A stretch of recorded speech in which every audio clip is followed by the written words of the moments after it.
Acupuncture points होते हैं? Bong ने बताया कि जहां तक उन्हें पता है बस इतने ही हैं, लेकिन कहा जाता है कि सिर्फ रॉयल कोर्ट के फिजिशियन को कुछ और स्पॉट्स भी पता है। वनवा सोचने लगा कि इसका मतलब उन लोगों ने अब तक सारे पॉइंट्स नहीं ढूंढे। तभी उसे कुछ अजीब फील होता है। उसे कुछ और पॉइंट्स दिखने लगते हैं। वो सोचता है कि क्या ये मॉडर्न एक्यूपंक्चर पॉइंट्स हैं? यहां तक कि उनके बाजू में एक्सप्लेनेशन भी लिखा हुआ है। ये मेमोरी की तरह नहीं बल्कि अपने सामने एक किताब पढ़ने की तरह फील होता है। क्या ये भी रीइंकारनेशन के बाद मिली एबिलिटी है? तभी बॉन्ग ने कहा कि इतना एक्सप्लेनेशन बेसिक्स के लिए काफी है। वनवा का ध्यान अपनी तरफ ना पाकर उन्होंने टेबल पे हाथ मारते हुए पूछा कि क्या वो उन्हें सुन रहा है? वनवा ने डरते हुए हाँ में जवाब दिया। उसने गुस्से से भर चुके बॉन्ग से कहा कि वो सुन रहा था। बॉन्ग ने पूछा कि तो फिर अभी मैंने सी ऑफ विटैलिटी के बारे में जो कहा वो बताओ। वनवा कहने लगा कि वो बैक पेन के लिए होता है। तभी उसे फिर से कुछ फील होता है। उसके सामने ह्यूमन बॉडी का और भी एक्यूरेट 3D मॉडल दिखने लगता है। वो उसे देखकर फिर से डिस्ट्रैक्ट हो गया। उसका ध्यान फिर से भटका हुआ पाकर बॉन्ग बहुत ही ज्यादा अनॉयड हो रहे थे। उन्होंने गुस्से से कहा कि वो जवाब देते हुए बीच में क्या सोच रहा है। वोनहुआ भी अपना ध्यान वापस उनकी तरफ करता है। बॉन्ग गुस्से से वहां से जाते हुए कहते हैं कि शायद वो अभी एक्यूपंक्चर के बारे में उनसे सुनने या सीखने के लिए रेडी नहीं है। वोनहुआ कहने लगा कि ऐसी बात नहीं है। बॉन्ग ने कहा कि अगर ऐसा है तो वो चेक करेंगे कि वोनहुआ सच में रेडी है या नहीं। वो किसी से उनके कमरे से ऑल एक्यूपंक्चर टेक्निक्स की किताब लाने को कहते हैं। सारी एक्यूपंक्चर टेक्निक्स की किताब के बारे में सुनकर वोनहुआ भी दंग रह जाता है। बॉन्ग ने उसे काफी सारी किताबें दिखाते हुए कहा कि वो उसे 4 दिन देंगे। 4 दिनों में उसे इनमें लिखी हर चीज याद करनी होगी। तब तक वो उसे एक्यूपंक्चर टेक्निक्स नहीं सिखाएंगे। उन्होंने वो किताबें वोनहुआ के सामने रख दी। वो भी इसके लिए मान जाता है। बॉन्ग ने कहा कि उन 4 दिनों तक वो ब्लड वेसल स्टिच करने की प्रैक्टिस करेंगे। वोनहुआ उनसे माफी मांगता है। फिर बॉन्ग उसे 4 दिन बाद मिलने को बोलते हैं और घर जाते वक्त केयरफुल रहने को कहते हैं। घर की ओर जाते हुए वोनहुआ सोचने लगा कि वो चीजें भी एक्यूपंक्चर सीखते वक्त ही क्यों दिखने लगी। शायद अब से उसे केयरफुल रहना होगा। फिर लेट होता देख वो भागकर घर जाने लगा। थोड़ी ही देर में वो अपने घर पहुंच गया। वो दरवाजे से अंदर घुसा ही था कि तभी किसी ने पूछा कि वो अब तक कहाँ था। ये वाफेन होता है जो उसे सीरियस एक्सप्रेशंस के साथ देख रहा था। वोनहुआ ने उसे बताया कि वो फिजिशियन बॉन्ग से मिलने गया था। उसने उनसे कुछ एक्यूपंक्चर की किताबें भी बोरो की है जिसकी उसे जरूरत थी। इस पर सरप्राइज्ड होते हुए वाफेन ने पूछा कि क्या वो बॉन्ग फैमिली क्लिनिक वाले फिजिशियन बॉन्ग की बात कर रहा है? क्या वो सच में डॉक्टर बनने की सोच रहा है? वोनहुआ ने पूरे कॉन्फिडेंस से कहा कि हाँ बिल्कुल। उसे ऐसे देख वाफेन ने मुस्कुराते हुए कहा कि वो उससे अग्री करता है, लेकिन इसके लिए उसे उनकी माँ को भी मनाना पड़ेगा। वोनहुआ ने भी मुस्कुराते हुए कहा कि वो भी इसके लिए पूरी तरह से डिटर्मिन्ड है। वाफेन उसके इस डिसीजन पे खुश होता है और आगे पूछता है कि क्या पिछले दिन वो सक्सीड हुआ था। वोनहुआ ने एक स्माइल दी और प्राउड फील करते हुए कहा कि वो पूरे 10 बार सक्सीड हुआ था। उसकी बात पर चौंकते हुए वाफेन ने पूछा कि क्या सही में? वोनहुआ ने जवाब दिया कि वो इन किताबों को पढ़ने के बाद उसे फिर से वो करके दिखाएगा। वाफेन ने कहा कि फिर से किताबें? वो भागते हुए वोनहुआ को देखकर सोचता है कि वो झूठ बोलने वालों में से नहीं है, लेकिन फिर भी 10 बार की बात का कोई सेंस नहीं बनता। वहीं कमरे में बैठा वोनहुआ किताबें पढ़ने लगता है। उसे पता चलता है कि इसमें दी गई इंफॉर्मेशन मॉडर्न एक्यूपंक्चर पॉइंट से अलग है। क्या उसे इन किताबों में अपनी माँ की डिजीज के बारे में कोई इंफॉर्मेशन मिल सकती है? लेकिन काफी ढूंढने पर भी उसे सिर्फ लिवर से रिलेटेड ही कुछ मिलता है। उसने सोचा कि शायद गॉल ब्लैडर का पॉइंट अब तक खोजा नहीं गया, इसलिए वो इस ईरा के एक्यूपॉइंट्स को मॉडर्न ईरा के पॉइंट्स से कंपेयर करने की सोचता है। लेकिन उसे चिंता थी कि अगर किसी ने इसे देख लिया तो काफी प्रॉब्लम हो जाएगी। तभी उसे कुछ आइडिया आता है और वो मुस्कुराते हुए हंगुल यानी कि मॉडर्न कोरियन स्क्रिप्ट को यूज करने की सोचता है, जिसकी खोज अब से 1200 साल बाद होने वाली थी। उसने एक्यूपंक्चर टेक्निक को न्यूरोलॉजी के साथ कंपेयर कर दिया। वो इसे आराम से स्टडी करने लगता है। ऐसे ही शाम हो जाती है और डिनर करते वक्त हुआबॉक उससे बताता है कि उसने ब्रेकफास्ट और लंच दोनों ही स्किप कर दिया था। वो ऐसा तो भला क्या कर रहा है? वोनहुआ ने बताया कि वो उसने जो फिजिशियन बॉन्ग से एक्यूपंक्चर की किताबें ली थी उसे कॉपी कर रहा था। ये सुन हुआबॉक ने पूछा कि क्या वो सच में फिजिशियन बनने की सोच रहा है? वोनहुआ ने आराम से अपना खाना खाते हुए उसे हाँ में जवाब दिया और कहा कि वो फिजिशियन बनना चाहता है। उसकी बात पे हुआबॉक भड़क जाता है और चिल्लाकर पूछता है कि उसने क्या कहा। क्या उन लोगों ने उसे बाहर पढ़ने इसलिए भेजा था कि वो एक फिजिशियन बन सके? वोनहुआ पिस्ट होते हुए सोचता है कि सारा डॉक्टर बनने में क्या गलत है। वो भी हुआबॉक से थोड़ा ऊंचे आवाज में बात करते हुए पूछता है कि सिर्फ फिजिशियन से उसका क्या मतलब? वो लोगों को ट्रीट करने और जिंदगी बचाने वाली फील्ड के बारे में ऐसा कैसे बोल सकता है? हुआबॉक ने कहा कि उसके कहने का मतलब ये नहीं था कि लोगों का इलाज करना गलत है। वो बस इतना कहना चाहता है कि वो लोग एक ग्रेट फैमिली को बिलोंग करते हैं। उन्हें किताबों और अपने पूर्वजों की विजडम की मदद से अपने एम्परर को सर्व करना चाहिए। उसकी बात पे वोनहुआ इरिटेट हो जाता है। उसने उसे चिल्लाकर पूछा कि तो फिर वो खुद ही क्यों नहीं कर लेते? वो टेस्ट दे और उसे पास कर दे। उनके फादर और उनके ग्रैंडफादर, और अब वो, ऐसा नहीं है कि उन्हें कुछ आता नहीं था इसलिए वो सब सिविल सर्वेंट नहीं बन पाए, लेकिन वो इसलिए सिविल सर्वेंट नहीं बन पाए क्योंकि उन लोगों ने कभी रिश्वत नहीं दी। वो आगे अपने भाई से कहता है कि आप काफी टैलेंटेड और अच्छे दिल के आदमी हो। आप बिना रिश्वत दिए भी गवर्नमेंट में काम कर सकते हो, लेकिन मैं ना तो वैसा इंसान हूं और ना ही उस रोल के लिए अच्छा हूं। इसलिए आप चाहे जो भी कहे, लेकिन मैं तो एक फिजिशियन ही बनूंगा। मैं लोगों की बीमारियों का इलाज करूंगा और उन्हें मरने से बचाऊंगा ताकि वो एक अच्छी जिंदगी जी सके। उसकी बात का हुआबुक भी कोई जवाब नहीं दे पाता। इतना कहकर वोनहुआ वहां से जाने लगता है। हुआफेन उसे उसके लिए रुकने को बोलता है। वहीं हुआबुक एक गहरी सांस छोड़ता है। हुआफेन वोनहुआ के गले में हाथ डाल के हंसते हुए बोलता है कि उसे नहीं पता था कि वो ऐसे भी बात कर सकता है। उसका छोटा भाई काफी बड़ा हो चुका है। वोनहुआ ने कहा कि उसने कुछ ज्यादा ही डायरेक्टली बोल दिया, लेकिन वो सच था। हुआफेन जवाब देता है कि हाँ, वो डायरेक्ट तो था, लेकिन सही भी था। पर सच्चाई जानने में और उसे बोलने में काफी फर्क होता है। उनके बड़े भाई को भी सच पता ही होगा, लेकिन वो कभी बोल नहीं पाए। वोनहुआ कहता है कि ये बहुत ही कॉम्प्लिकेटेड है। ख्वाफिन माहौल हल्का करते हुए मुस्कुराकर उसे कहता है कि जब कुछ कॉम्प्लिकेटेड लगे तो उसे पसीना बना के बहा देना चाहिए। वोनहुआ पूछता है कि ये कब से होने लगा। वहीं ख्वाफिन उसकी बात को इग्नोर करते हुए उसका हाथ पकड़कर बैकयार्ड में जाने को बोलता है। वो ये भी पता कर सकता है कि वोनहुआ 10 बार कैसे सक्सीड हुआ। फिर सीन शिफ्ट होता है और हमें वोनहुआ एक के बाद एक तीनों पत्थरों को हिट करता हुआ दिखाई देता है।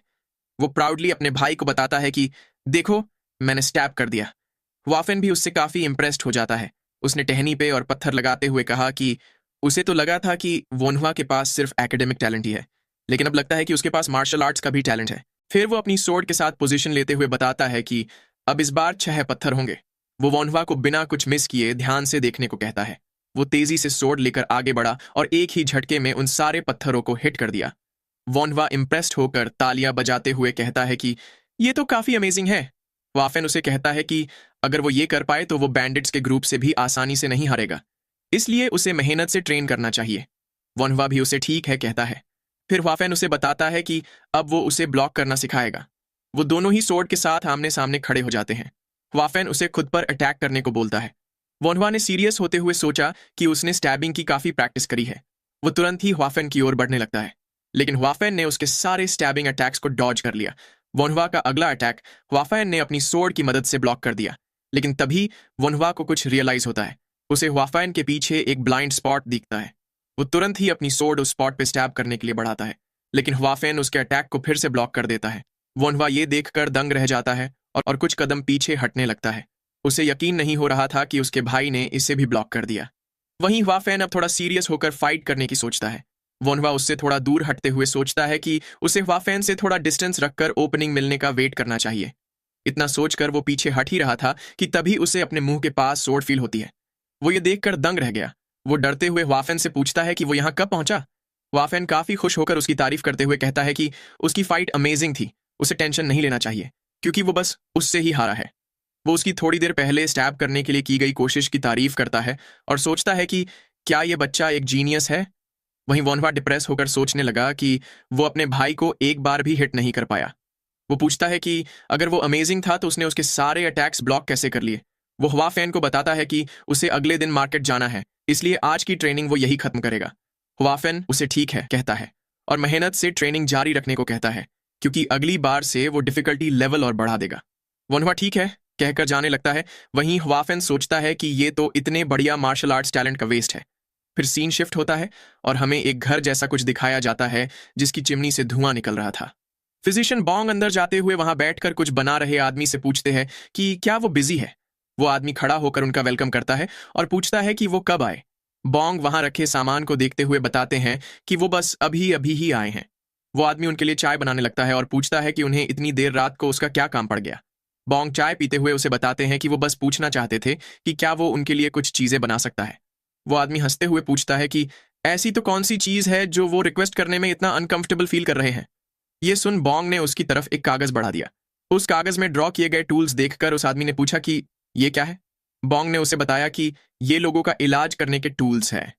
इलाज करने की बात सुनकर वो आदमी भी सरप्राइज्ड रह गया।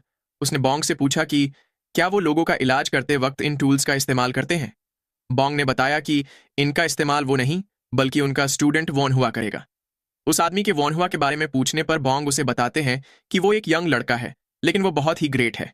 अगले दिन सुबह वॉन हुआ किसी को गुड मॉर्निंग कहते हुए पूछता है कि क्या वो आ गए, पर उन्हें तो पिछले दिन ही आ जाना चाहिए था ना। उन दोनों में से एक आदमी बताता है कि फिलहाल के वक्त माउंटेन पे काफी सारे बैंडिट्स हैं, इसलिए उन्हें थोड़ी देर हो गई। वॉनवा उसे ठीक है कहता है और बताता है कि वो पहले सामान देखेगा। उन वीड्स को देखकर उसने कहा कि उसे हर्बल मेडिसिन के बारे में थोड़ा नॉलेज है, लेकिन वो पॉइजनस वीड्स के बारे में कुछ नहीं जानता, इसलिए क्या वो उसे थोड़ा एक्सप्लेन कर सकते हैं। दूसरा आदमी उसे उन वीड्स के बारे में समझाने लगता है। सब कुछ समझ लेने के बाद वोनवा को यकीन हो जाता है कि ये पॉइजनस वीड्स है, और फिर वो उनसे इसका प्राइस पूछने लगता है। पहला आदमी बताता है कि इन सब के 2 कॉइन्स हुए। वोनवा मुस्कुराते हुए उनके एफर्ट के लिए थैंक्स कहता है और उन्हें 5 कॉइन्स देते हुए बताता है कि उसे अगली बार जब चाहिए होंगे तो वो उनके पास आएगा। ज्यादा कॉइन्स पाकर वो दोनों ही आदमी काफी खुश हो जाते हैं और उसे थैंक यू कहते हैं। वहां से निकलते हुए उन्होंने कहा कि उसे जब भी चाहिए वो उनके पास आ सकता है।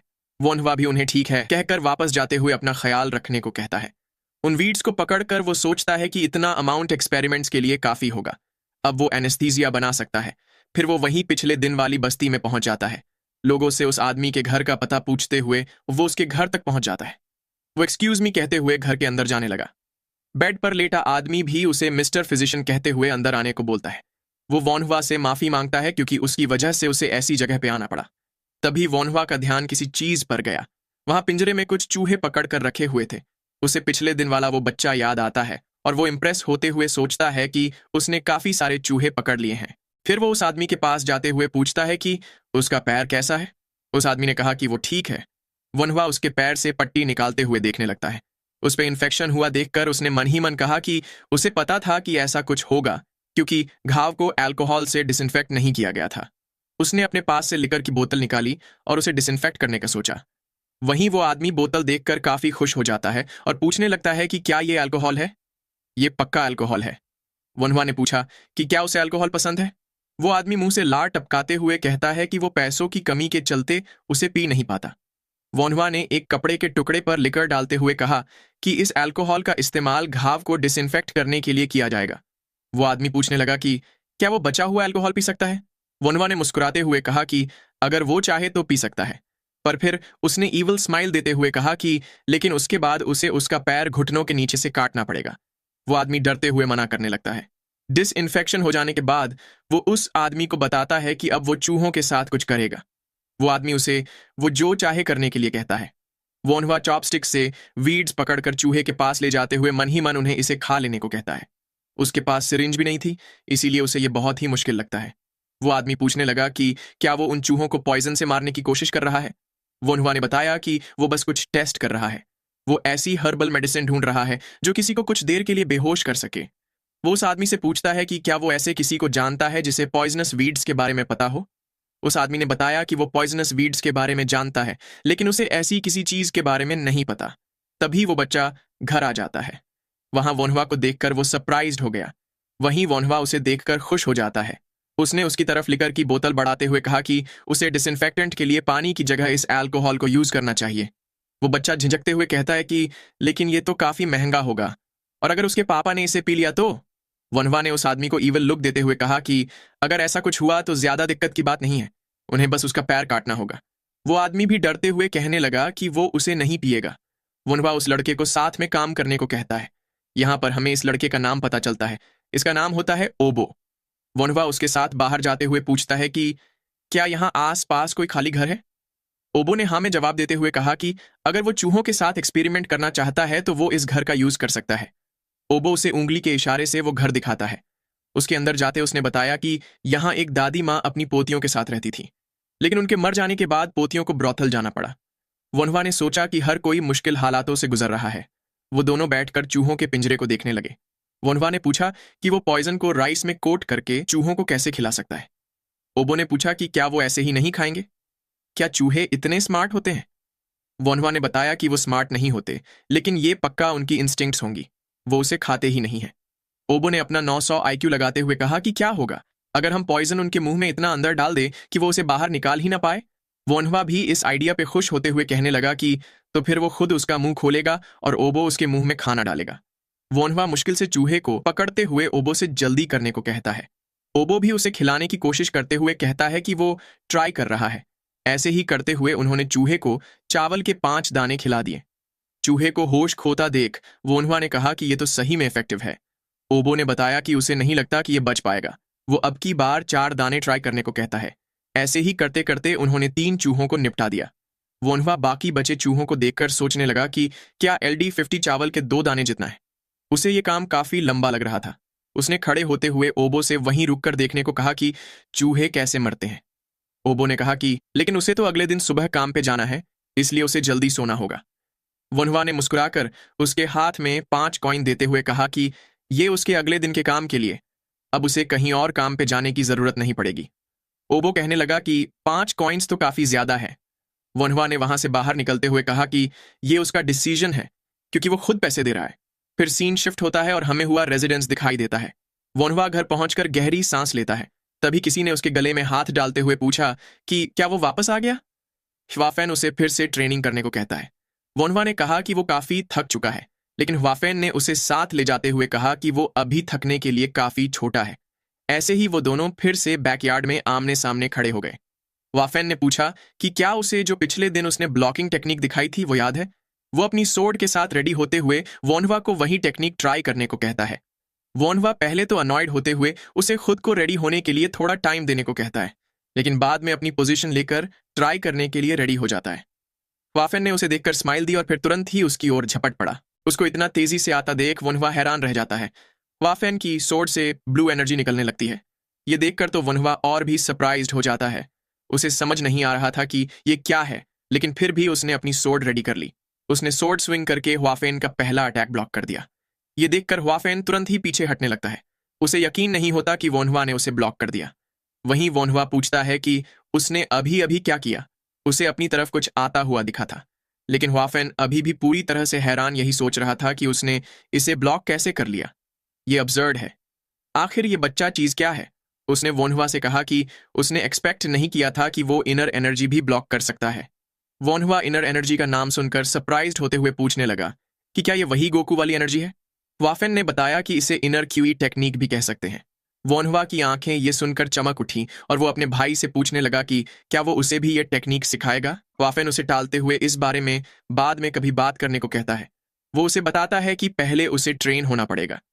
वोनवा ने उसके सामने शर्त रखी कि अगर वो ह्वाफेन का अटैक एक बार में ब्लॉक कर पाए तो उसे वो टेक्निक उसे सिखानी पड़ेगी।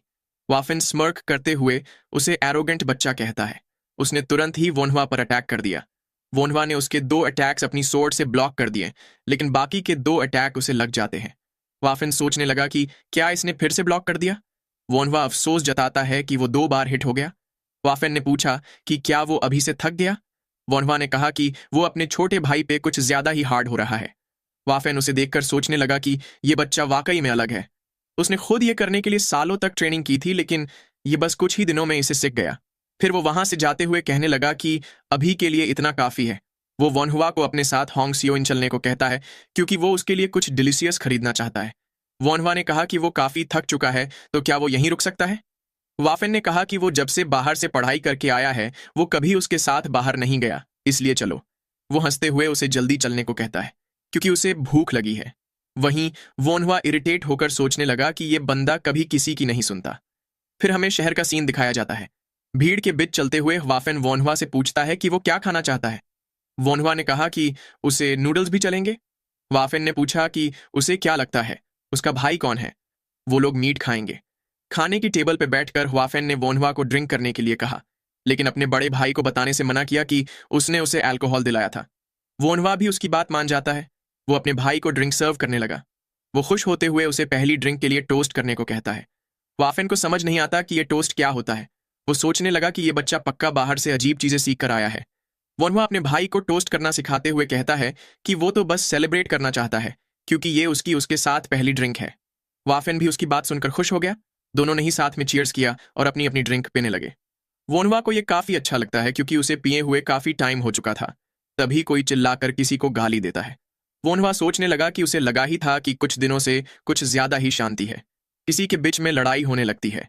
एक बंदा किसी के ऊपर चढ़ के मारते हुए कहता है कि उसने उसके जैसा कमीना कभी नहीं देखा। नीचे लेटा बंदा कहता है कि साले ये एक मिसअंडरस्टैंडिंग है। पहले आदमी ने उसे एक मुक्का जड़ते हुए कहा कि कमीने पैसे उड़ाने के लिए और भी जगह होती है। तेरी हिम्मत कैसे हुई अपने दोस्त की औरत पे ये करने की। नीचे वाला बंदा कहता है कि बात ऐसी नहीं है, लेकिन पहला वाला बंदा बिना उसकी बात सुने उसे पीटने लगता है। वोनहुआ ने सोचा कि उसे उम्मीद है कि इतने बुरे तरीके से पीटने के बाद कुछ दिक्कत ना हो जाए। पहले वाले आदमी ने दूसरे बंदे को मुंह पर एक जोरदार पंच मार दिया। वोनहुआ ने सोचा कि ये वाला तो काफी डेंजरस था। पंच लगते ही वो बंदा होश खोने लगा। पहला वाला बंदा अभी भी गुस्से से उसे मुंह खोलने को कहता है, लेकिन तभी उसे रियलाइज हुआ कि उससे कुछ ज्यादा ही हो चुका था। लोग बातें करने लगे कि क्या उसने उस बंदे को मार दिया है। वो औरत उस आदमी के पास बैठकर रोते हुए उसे उठने को कहने लगी। वही वो पहले वाला आदमी काफी डर चुका था। उसने कहा कि ये उसने नहीं किया और ना कहते हुए वहां से भागने लगा। वाफेन ने पूछा कि क्या लोग इतना आसानी से मर जाते हैं। वोनहुआ कहता है कि उसे जाकर उस बंदे को चेक करना चाहिए। वाफेन उसे रोकने की कोशिश करता है, लेकिन वोनहुआ उस बंदे के पास बैठकर खुद को उसे देखने देने को कहता है। सारे लोग हैरान होकर उसे ही देख रहे थे। वोनहुआ भी थोड़ा परेशान हो गया। उसके गले पे उंगली रखते हुए उसने सोचा कि ये ना तो सांस ले रहा है और ना ही कोई पल्स है। उसे रियलाइज हुआ कि ये तो कार्डियक अरेस्ट है। तभी वो औरत उससे पूछने लगी कि क्या वो एक फिजिशियन है। वोनहुआ ने हाँ में जवाब दिया और बताया कि ये एक इमरजेंसी है और उसे उस बंदे को ट्रीट करना होगा। वाफेन ने उससे पूछा कि वो क्या करने वाला है। वोनहुआ ने अपनी बाजू ऊपर चढ़ाते हुए कहा कि उसे अभी दिख जाएगा। वोनहुआ ने उस बंदे का सिर पीछे की तरफ झुकाया ताकि एयरवे क्लियर रहे। फिर वो अपने दोनों हाथ उस बंदे की छाती पर रख के जोर से प्रेस करते हुए कहता है कि अब वो कार्डियोपल्मोनरी रिससिटेशन यानी कि सीपीआर करेगा। वो कुछ बार उस आदमी की छाती पे प्रेस करता है। वो मन ही मन कहता है कि ये अभी भी यंग है और उसे लगता है कि इतना उसे उठाने के लिए इनफ है। वो उसे सांस लेने की रिक्वेस्ट करते हुए उसका मुंह खोलकर सीपीआर देने लगा। ये देखकर सब लोग हैरान रह गए। वाफेन ने हैरान होकर कहा कि एक बंदा वोनहुआ को रुकने को बोलता है और बताता है कि वो पहले ही मर चुका है। वाफीन भी उसके पास जाते हुए कहता है कि वो रुक सकता है, लेकिन वोनहुआ पूरी डेस्परेशन के साथ कोशिश करते हुए सोचता है कि वो उस बंदे को बचाएगा। वो उसे पक्का बचाएगा। कुछ ना होता देख उसने गुस्से से भरकर उसकी छाती पे हाथ दे मारा और उसे सांस लेने को कहा। तभी उस बंदे ने खांसते हुए अपनी आंखें खोल दी। ये देखकर वहां खड़े सब के सब चौंक जाते हैं। वाफिन सोचने लगा कि उसने सही में एक मरते हुए बंदे को बचा लिया। सबके सब खुशी के मारे वोनहुआ के लिए चीयर्स करने लगे। उसे जिंदा देखकर वोनहुआ ने चैन की सांस ली। वहीं वो आदमी बैठते हुए पूछने लगा कि क्या हुआ था। वो औरत उसे इडियट कहते हुए ऐसे फाइट करने के लिए गुस्सा होने लगी। वो बंदा अपने आसपास देखते हुए पूछने लगा कि वो कमीना जोंगपन कहाँ है। उस औरत ने गुस्से से कहा कि इडियट, तुम्हारे मरने के बाद वो भाग गया। ये बात सुनकर वो बंदा हैरान होते हुए पूछने लगा कि क्या वो मर चुका था। वोनहुआ ने उसे बताया कि अगर उसने उसकी मदद ना की होती तो वो अब तक एक लाश बन चुका होता। उसे थोड़ी देर के लिए बिना हिले शांत रहना चाहिए।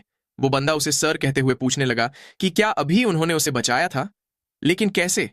वोनहुआ उसे बताता है कि सीपीआर की मदद से कार्डियक अरेस्ट पड़ने पर लोगों को बचाया जा सकता है। तभी उस बंदे ने अपने माथे पे हाथ रख लिया। उसका सिर काफी दर्द कर रहा था। वोनहुआ ने बताया कि हार्ट के रुकने पर सबसे पहले दिमाग पे ही असर पड़ता है। अगर वो ज्यादा हिला तो वो मर सकता है, इसलिए उसे लेट जाना चाहिए। ये सुन वो बंदा भी डरते हुए मान गया। वोनहुआ ने कहा कि वो थोड़ा बहुत हिल सकता है, बस ज्यादा नहीं हिलना। वो बंदा उसका शुक्रिया अदा करते हुए कहता है कि वो उसे पैसे देना चाहता है। वोनहुआ भी सोचने लगा कि पैसे ना लेना वियर्ड हो जाएगा। वो उस औरत के कपड़े देखकर सोचने लगा कि ऐसा लगता है कि इसके पास काफी सारे पैसे हैं, इसलिए उसे ले लेने चाहिए। तो फिर वो थोड़े पैसे ले लेगा। उस आदमी ने सिल्वर कॉइन देते हुए उसे वो रखने को कहा। सिल्वर कॉइन देख के दोनों ही भाई चौंक जाते हैं। वोनहुआ कहने लगा कि ये थोड़ा ज्यादा हो जाएगा, उसके पास तो छुट्टे भी नहीं है। वो आदमी मुस्कुराते हुए कहने लगा कि छुट्टे से उसका क्या मतलब, उसे छुट्टे देने की जरूरत नहीं है। उसने उसकी जान बचाई थी और उसके आगे ये कुछ भी नहीं है। वोनहुआ उसे इतना इंसिस्ट करता देख सिल्वर कॉइन एक्सेप्ट कर लेता है। तभी कोई संगडुक यानी कि उस बंदे का नाम चिल्लाता है। वो पहले वाला बंदा अपने साथ फिजिशियन को लिए भागते हुए आने लगा, लेकिन उसे जिंदा देखकर सरप्राइज्ड होते हुए पूछने लगा कि वो तो मर गया था ना। संगड्यूक उसे कमीना कहते हुए पुरानी बातें भूल जाने को बोलता है। वो लेडी भी उसे वापस देखकर पूछने लगी कि क्या वो भागा नहीं था, वो बस फिजिशियन को लेने ही गया था क्या।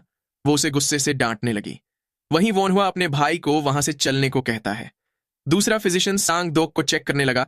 वहीं सांग दोक और वो लेडी दोनों ही जोंगपान को गुस्से से डांटने लगे। वो लेडी वोनहुआ की तरफ इशारा करके उसे बताती है कि अगर वो ना होता तो सांग दोक कब का मर चुका होता। नया फिजिशियन भी उसकी बात सुनकर सरप्राइज्ड हो जाता है। वहीं हुआफेन वोनहुआ की तारीफ करते हुए कहता है कि वो उसके फिजिशियन बनने में पूरा सपोर्ट करेगा क्योंकि वो एक ग्रेट बच्चा है।